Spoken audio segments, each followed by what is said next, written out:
Selamat datang di channel saya Serangga Gatal. Jangan lupa di subrek, like and share. Mimin doakan semoga kita sehat semua. Oke, kita mulai.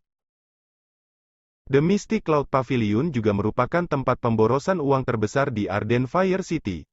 Banyak murid dan pembudidaya klan aristokrat senang datang ke sini. Selama mereka memiliki kristal kosmos yang cukup, bahkan harta paling langka pun dapat ditemukan di sini.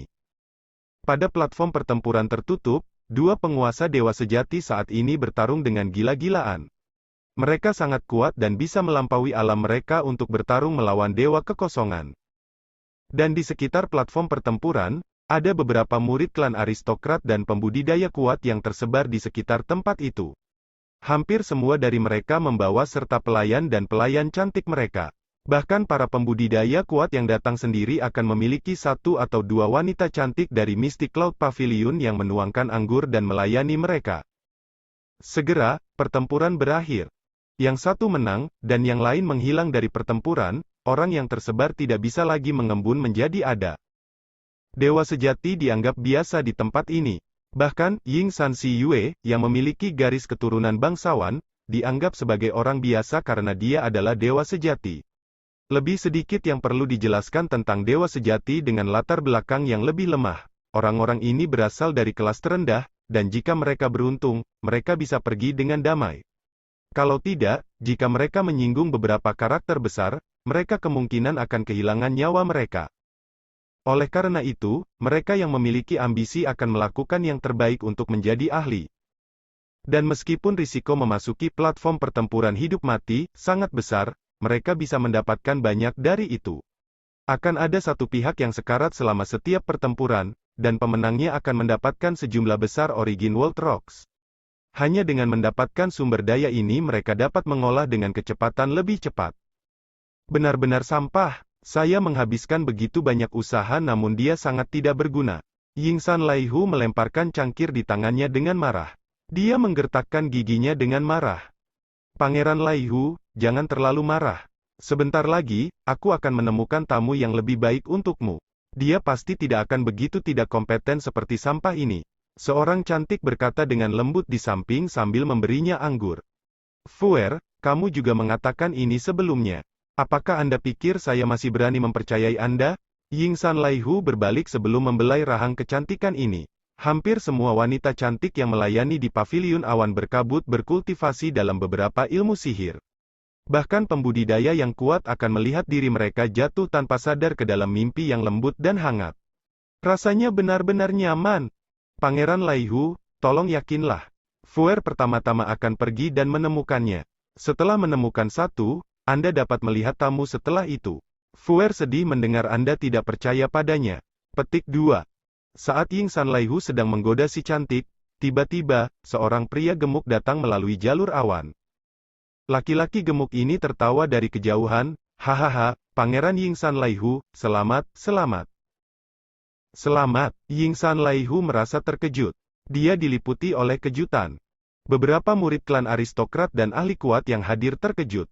Mereka dapat mengenali pria gemuk ini sebagai penguasa pavilion awan berkabut. Dia adalah seseorang yang terkenal di Arden Fire City, Chun Yufeng. Kakak dari Chun Yufeng, Chun Yuwei, juga salah satu dari dua raksasa besar di seluruh Arden Fire City. Raksasa lainnya secara alami adalah Markis Arden Fire. Chun Yuwei adalah pemilik Istana Suci Awan Selatan, tempat di mana para ahli berjumlah sebanyak awan di langit. Ada lebih banyak ahli di Istana Suci Awan Selatan daripada Arden Fire Markis Dome karena Istana Suci Awan Selatan mewakili Raja. Lebih penting lagi, penjelmaan tidur dari Dewa Kosmos yang melindungi kota api bersemangat itu juga merupakan nenek moyang dari klan Chunyu, Raja Chunyu. Itu benar, klan Chunyu adalah salah satu dari 4 klan terbesar di negara Awan Selatan dan merupakan klan yang memiliki Dewa Kosmos. Keluarga kerajaan dan 3 klan kaisar besar membentuk 4 klan besar di negara ini. Secara komparatif, klan Yingxi lebih lemah pada tingkat karena ibu tua Yingsan hanyalah raja yang diberikan. Karena itu, sebagai adik dari Chun Yuwei, Chun Yufeng, yang mengatur perusahaan pemborosan uang terbesar di seluruh Arden Fire City, Pavilion Misty Cloud, statusnya sangat tinggi. Dia bisa duduk sejajar dengan para tetua dari Arden Fire Markis Dome. Yingsan Laihu yang hanyalah penguasa dewa sejati, adalah seseorang yang pemilik paviliun awan berkabut. Chun Yu Feng, tidak perlu peduli. Tuan Paviliun Chun Yu, Anda memberi selamat kepada saya? Yingsan Laihu segera berdiri. Dia sedikit terkejut. Kecuali kamu tidak tahu, Master Paviliun Chun Yu yang gemuk menatap dengan bingung. Sebuah peristiwa yang menggembirakan telah terjadi di Arden Fire Marquisdom Anda. Nyonya Anda, Rong Xinglan, melahirkan seorang anak yang merupakan dewa kekosongan saat lahir. Petik 2. Yingsan Laihu tidak peduli dengan berita itu ketika dia pertama kali mendengar bahwa dia punya anak. Tapi mendengar dua kata, Void God, dia tercengang sampai linglung. Void Gods tidak mewakili banyak. Tapi bayi yang baru saja lahir dan merupakan dewa kekosongan adalah hal yang mengerikan. Itu mewakili garis keturunan yang kuat. Anak saya, mata Yingsan Laihu terbuka lebar. Apa, anakmu, Yingsan Laihu, adalah dewa kekosongan saat lahir? Apakah itu asli atau palsu? Bagaimana bisa? Murid-murid klan aristokrat di sekitar menciptakan kegemparan saat mereka mendengar itu. Mayoritas dari mereka dikirim oleh klan aristokrat ke Arden Fire City untuk bertanggung jawab atas beberapa bisnis. Oleh karena itu, status mereka dalam klan mereka sendiri tidak tinggi. Tapi tetap saja, mereka tidak lebih buruk dari Yingsan Laihu. Sekarang setelah mereka mendengar berita itu, sampah Yingsan Laihu benar-benar melahirkan anak dewa kekosongan, mereka semua menjadi tertipu. Ya ampun, anakku adalah dewa kekosongan saat lahir? Dia adalah anakku, Yingsan Laihu. Yingsan Laihu merasa sangat bersemangat. Dia pernah bermimpi menjadi ayah dari ahli seperti itu. Tetapi dia tidak memiliki sumber daya atau kemampuan pemahaman yang cukup.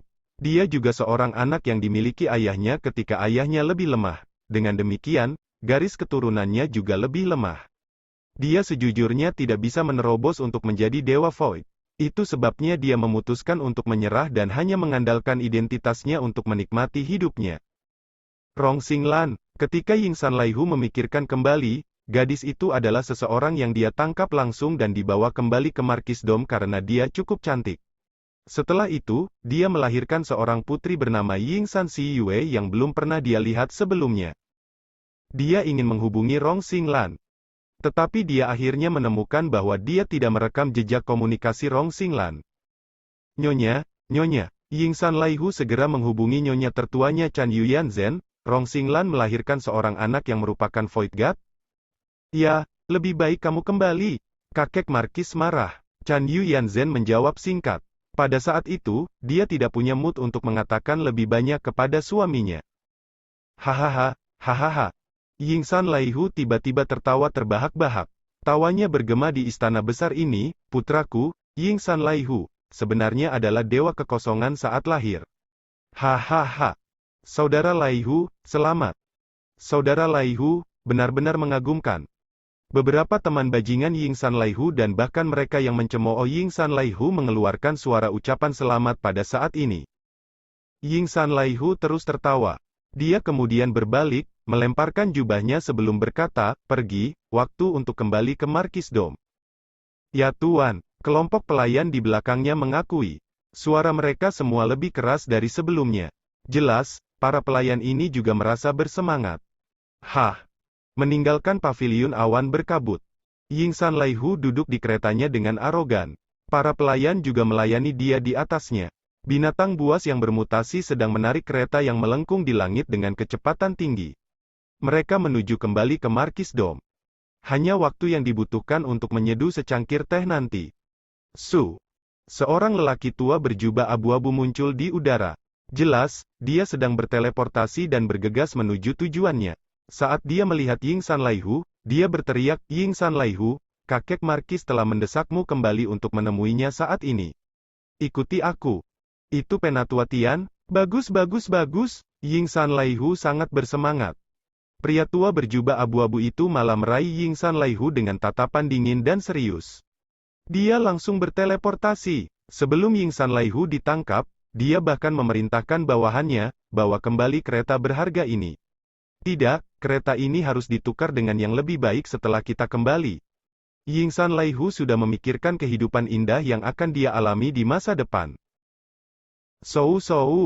Segera, lelaki tua berjubah abu-abu itu mampu membawa Yingsan Laihu kembali ke Markis Dome menggunakan teleportasi. Mereka tiba di area inti tempat kakek Markis tinggal.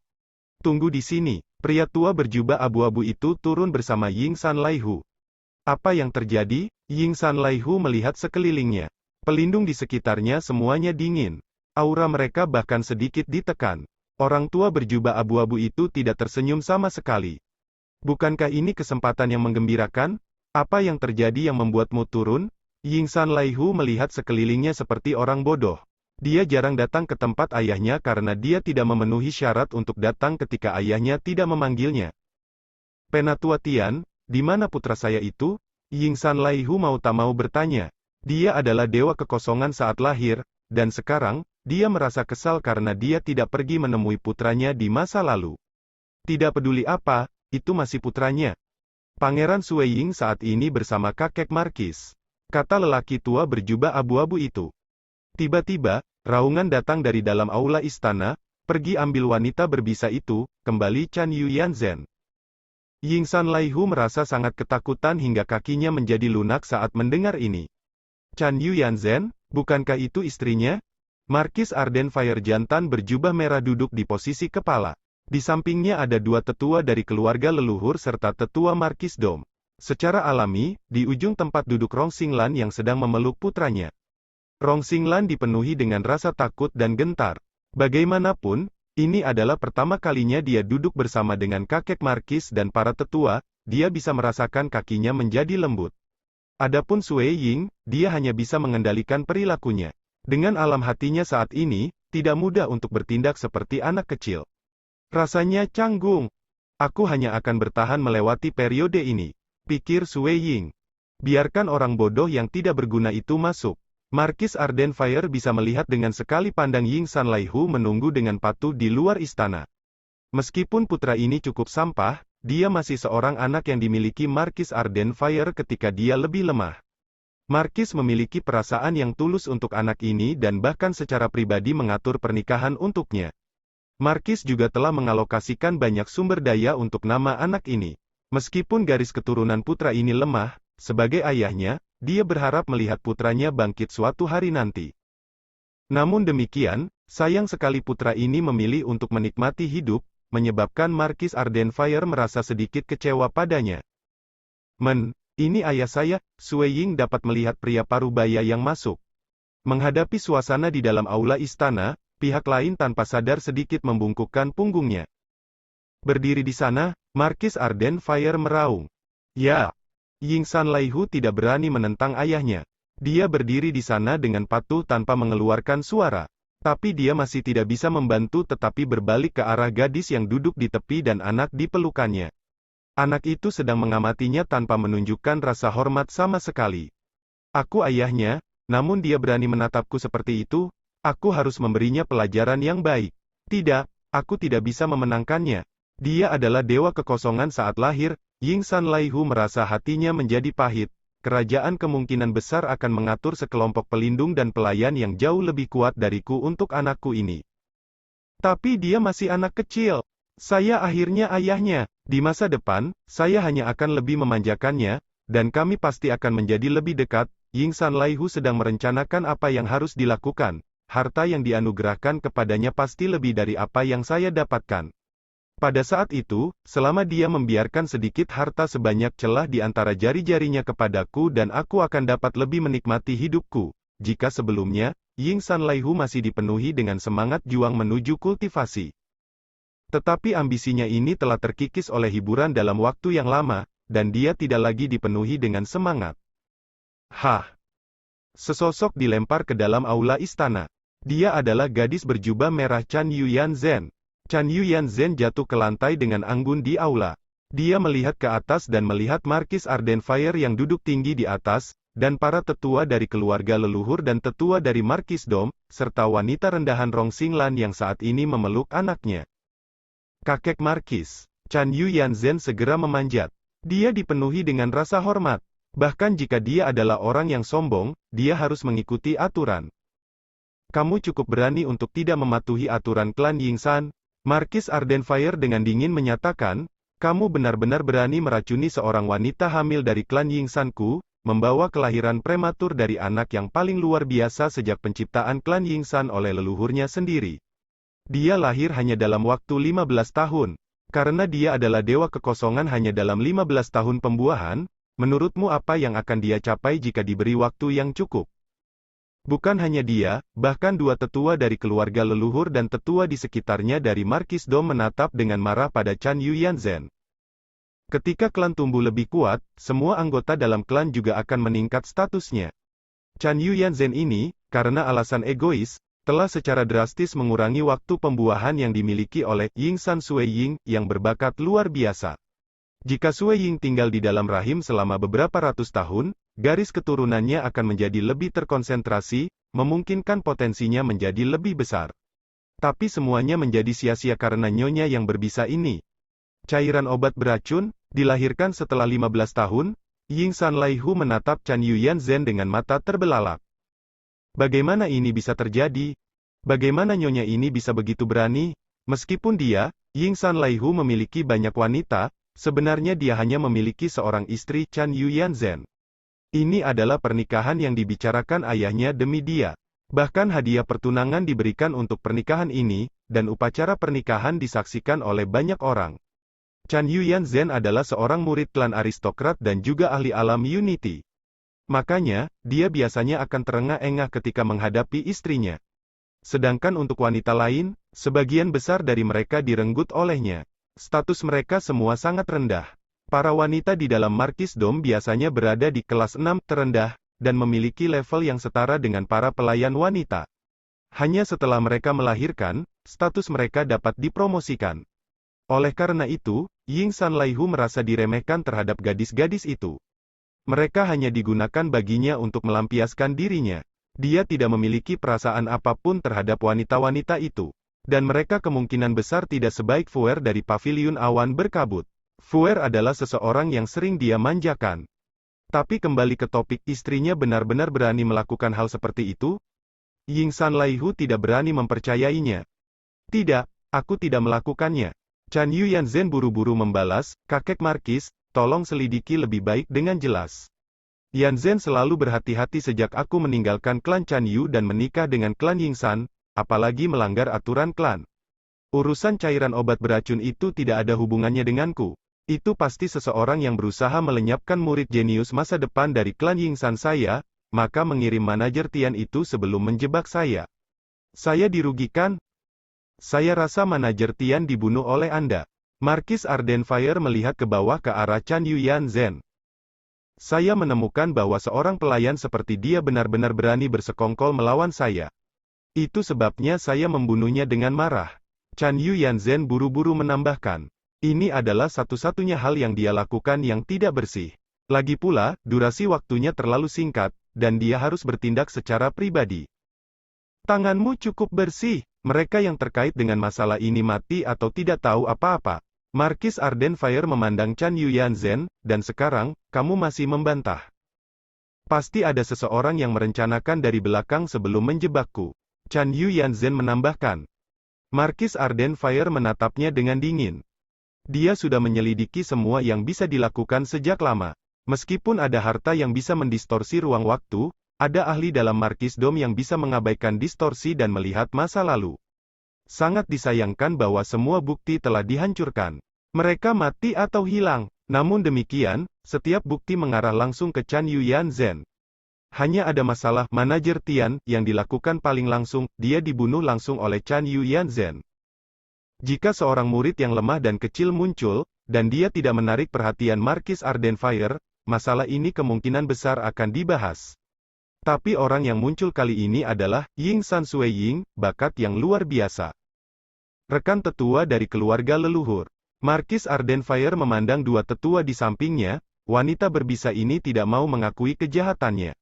Itu baik-baik saja, saya harus menyusahkan kedua tetua untuk membawanya kembali ke keluarga leluhur dan melakukan pencarian melalui jiwanya. Petik 2. Baiklah. Kedua tetua itu mengangguk. Ekspresi Chan Yuyanzhen menjadi pucat. Hah. Penatua jangkung dan kurus mengulurkan tangannya, langsung membungkus Chan Yuyanzhen dengan energi yang tak terlihat dan langsung menyimpannya ke dalam harta karun Edennya. Yingsan Laihu melihat semua yang terjadi di sampingnya dengan takjub.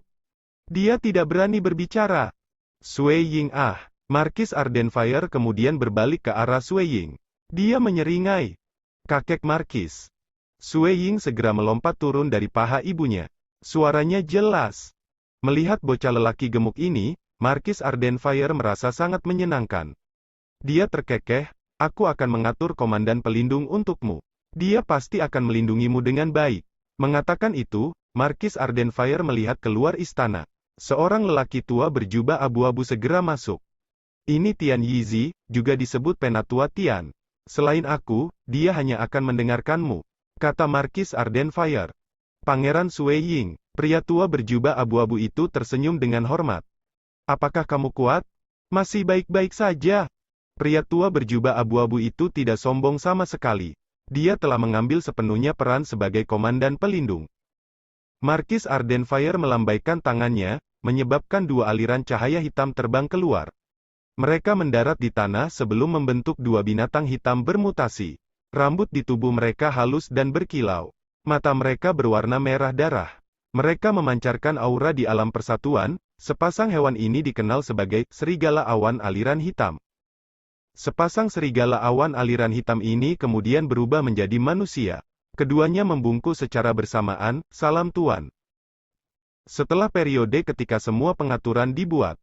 Baiklah, pergi dan lihatlah rumah yang aku atur untuk kalian semua. Juga, Anda harus ingat untuk sering mengunjungi Book Repository Pavilion. Setelah Anda memutuskan jalur kultivasi Anda, datang dan beritahu saya. Kata Markis Ardenfire. Ya, kakek Markis. Sui Ying menjawab dengan suara cerah, kalau begitu aku pergi dulu. Mari kita berangkat. Mengatakan itu, dia berteriak pada ibunya sebelum mengendarai Blackstream Cloud Wolf. Penatua Tian dan serigala awan aliran hitam lainnya mengikuti di belakang. Kamu harus kembali dan merenung dengan benar juga. Baru saat itulah Markis Ardenfire menegur Yingsan Laihu. Yingsan Laihu hanya bisa dengan patuh mengakui. Dia merasa tidak berdaya di dalam hatinya. Datang ke sini, yang dia dapatkan hanyalah teguran. Kedua tetua dari keluarga leluhur juga berdiri. Sudah waktunya bagi kita untuk pergi. Potensi anak kecil Sui Ying itu luar biasa. Kali ini, dia dipaksa untuk melahirkan secara prematur, dan itu benar-benar memilukan. Namun demikian, ini menunjukkan bahwa ia masih memiliki potensi yang sangat tinggi. Saya akan menginformasikan masalah ini kepada leluhur tua. Pada saat itu, dia akan memberikan lebih banyak harta berharga dan bahkan bisa memelihara garis keturunannya lebih jauh. Kata tetua jangkung dan kurus. Aku akan membimbingnya dengan benar. Markis Ardenfire mengangguk. The Ardenfire Markisdom menempati area yang sangat luas. Itu seperti kota di dalam kota. Kakek Markis, para tetua dan juga triliunan murid semuanya tinggal di dalam Markisdom ini. Di dalamnya, ada banyak rumah, dan tempat tinggal yang diatur untuk Sui Ying tidak lebih buruk dari yang diatur untuk para tetua. Wah! Pangeran kecil Sui Ying yang dipuja oleh banyak orang saat ini berlari ke kediaman tanpa alas kaki. Ada sekelompok besar pelayan di dalam kediaman, dan banyak pelindung yang melindungi tempat itu. Ibunya Rong Xinglan dan saudara perempuannya Yingsan Si Yue juga pindah ke sini. Kediaman ini begitu besar sehingga lebih besar dari apartemen yang dimiliki Yingsan Laihu dan Chan Yuyanzhen sebelumnya. Pergi, kakek Markis, izinkan aku mengunjungi pavilion penyimpanan buku, dan menyebutkan tentang seberapa besar itu. Saya belum mengunjunginya, pergi. Sui Ying langsung melompat ke langit. Dia mengendarai Blackstream Cloud Wolf, ayo pergi. Dua serigala awan aliran hitam bergegas ke langit pada saat itu. Penatua Tian dengan mudah mengikuti di belakang. Ada juga tim pelindung 9 orang yang menjaga Sui Ying. 9 orang ini adalah penjaga pribadi Sui Ying, dan mereka semua berada di alam Unity. Saat mereka melakukan perjalanan di atas Markisdom, beberapa murid lain yang melihat mereka datang segera berdiri di samping. Itu pangeran kecil Sui Ying. Apakah dia? Dia adalah dewa kekosongan saat lahir. Lihat, bahkan Penatua Tian telah menjadi pelindungnya. Banyak diskusi lain terjadi jauh. Sui Ying tidak peduli tentang itu. Pada saat ini, dia sedang mengendarai Blackstream Cloudwolf dalam kepuasan.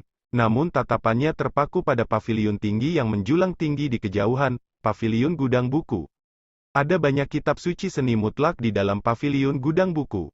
Persyaratan memasuki paviliun tingkat yang lebih tinggi sangat keras dan menuntut, dan jumlah kunjungan yang bisa dilakukan juga terbatas. Adapun Sui Ying, dia bisa dengan santai melihat semua buku di seluruh paviliun gudang buku dan tinggal di sana selama yang dia inginkan. Itu adalah tujuan saya saat ini. Hati batin Sui Ying tidak sesantai apa yang dia tunjukkan di permukaan. Dia sangat mementingkan paviliun penyimpanan buku ini. Dengan mengandalkan paviliun penyimpanan buku ini, hanya dengan begitu saya dapat benar-benar memahami distribusi kekuatan di tanah besar Realm Heart, dan tingkat para ahli dibagi menjadi. Hanya setelah saya benar-benar memahaminya, bisakah saya memastikan jalan yang tepat bagi saya untuk tumbuh di masa depan. Pergi, cepat. Serigala awan aliran hitam langsung bergegas ke paviliun repositori buku. Para penjaga di paviliun gudang buku melihat seseorang datang. Sekian dulu update-annya, tunggu lanjutannya di channel saya Serangga Gatal, di subscribe ya guys. Terima kasih.